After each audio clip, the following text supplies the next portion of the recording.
guys, thanks so much for coming back to my channel. If you don't know me, my name's Katie and I am just using this channel to kind of document my life.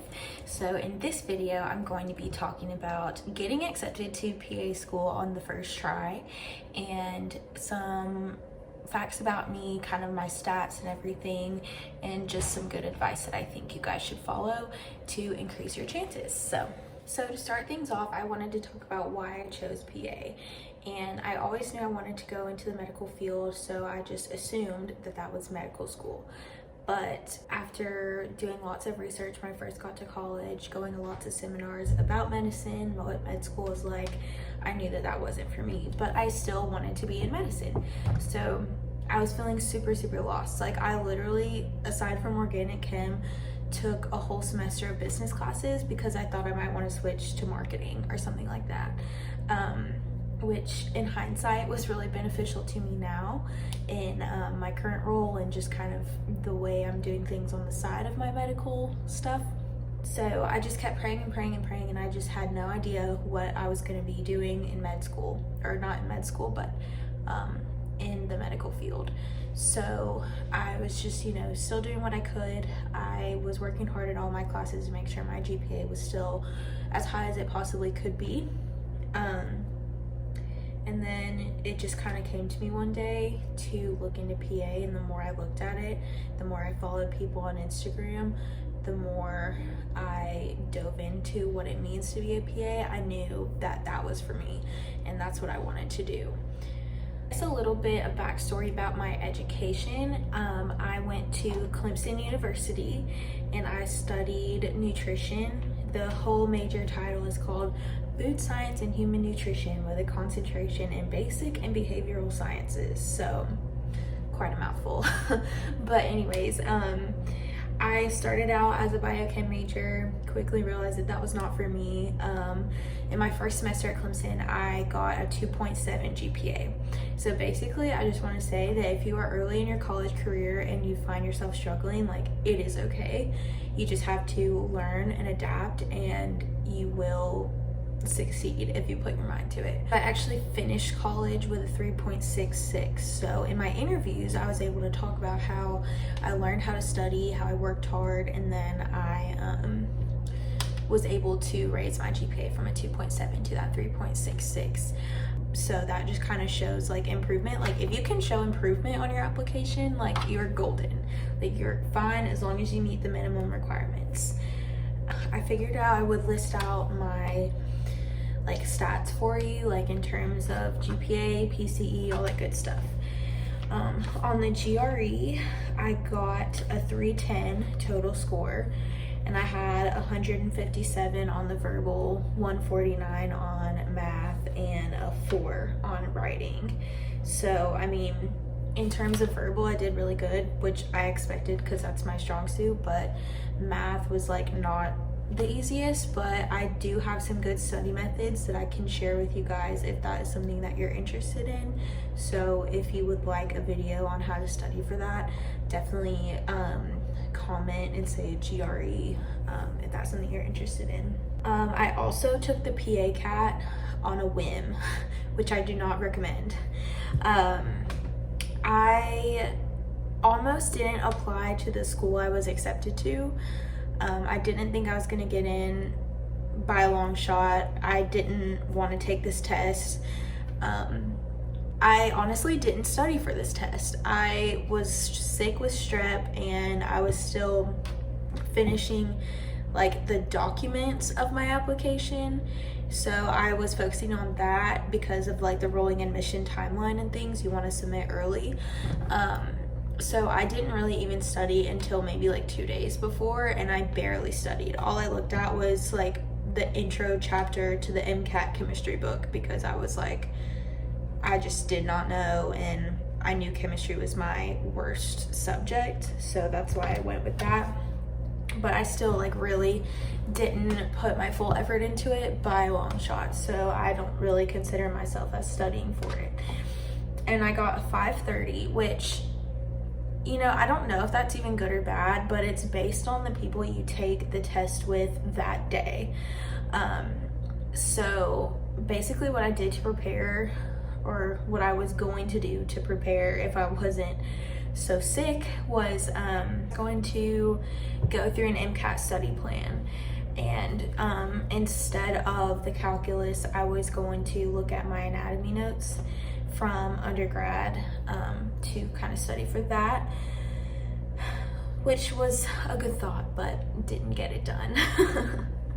So I pulled up my CASPA application and just kind of reviewed before making this video to kind of write down some important stats and things like that. So my CASPA overall GPA was a 3.63, and the reason it's different than what's on my Clemson transcript is because Clemson doesn't use plus minus. So whatever you got from 90 to 100 was an A, so that counts as a 4.0, unlike other schools where if you get like an A minus, it's not a full 4.0. So that was a little bit different, and CASPA kind of calculates for that, so don't worry about plus minus. CASPA will definitely like even the playing field for everyone, if that makes sense. And then my science GPA on CASPA was a 3.59. I personally didn't calculate this before I applied, so I just went with it. I didn't know any different, and obviously it worked. So next I want to talk about patient care experience, and this is where I think a lot of people vary in what they want to do. But I will tell you that I was a CNA, aka PCT, for a large majority of my patient care hours. And I started this in undergrad. So if you're like a freshman or sophomore and you know that you want to go into medicine, whether that's PA, PT, OT, whatever it is that you want to do, even for MD, I really think getting a job as a CNA or a PCT will be tremendous for you, because it gives you first class patient experience. Like, they are your patients, you sign on their chart, and you are responsible for certain things for that patient. And it definitely gave me a lot of experience. I learned about so many different things. I was able to see what I was learning in the classroom be carried out in the hospital. You could also try medical scribing, but I will warn you that some schools don't accept scribing as patient care because it's not hands-on direct care. So make sure you know what schools accept it and what don't if you want to go that route. When I was in college, I worked between 16 and 20 hours a week at the hospital. So I would go in from 3 to 11, and then sometimes on the weekends, to get as many hours as I could. So I would do 2 shifts a week, and my schedule just kind of worked out to do that. So I would recommend going with a PRN position as a CNA. And I personally was on the float pool, so I was able to go to all different floors. So I was able to be on cardiac one time, telemetry one time, neurology, you know, all the different things. So I was able to kind of see different acuities of patients, which I really liked. So I also volunteered at the hospital when I was in college. So from that experience, I think I gained a total of 400 hours doing that. And then when I graduated, it was right in the middle of the pandemic, so I went and got a job on the float pool at my local hospital here in Tennessee, and I worked full-time. And I was also a part-time medical assistant. So I would work at the hospital Monday, Wednesday, Friday, and at the doctor's office as an MA Tuesday and Thursday. I don't recommend this, and let me tell you why. You will get so tired so fast, and you will burn out so quickly.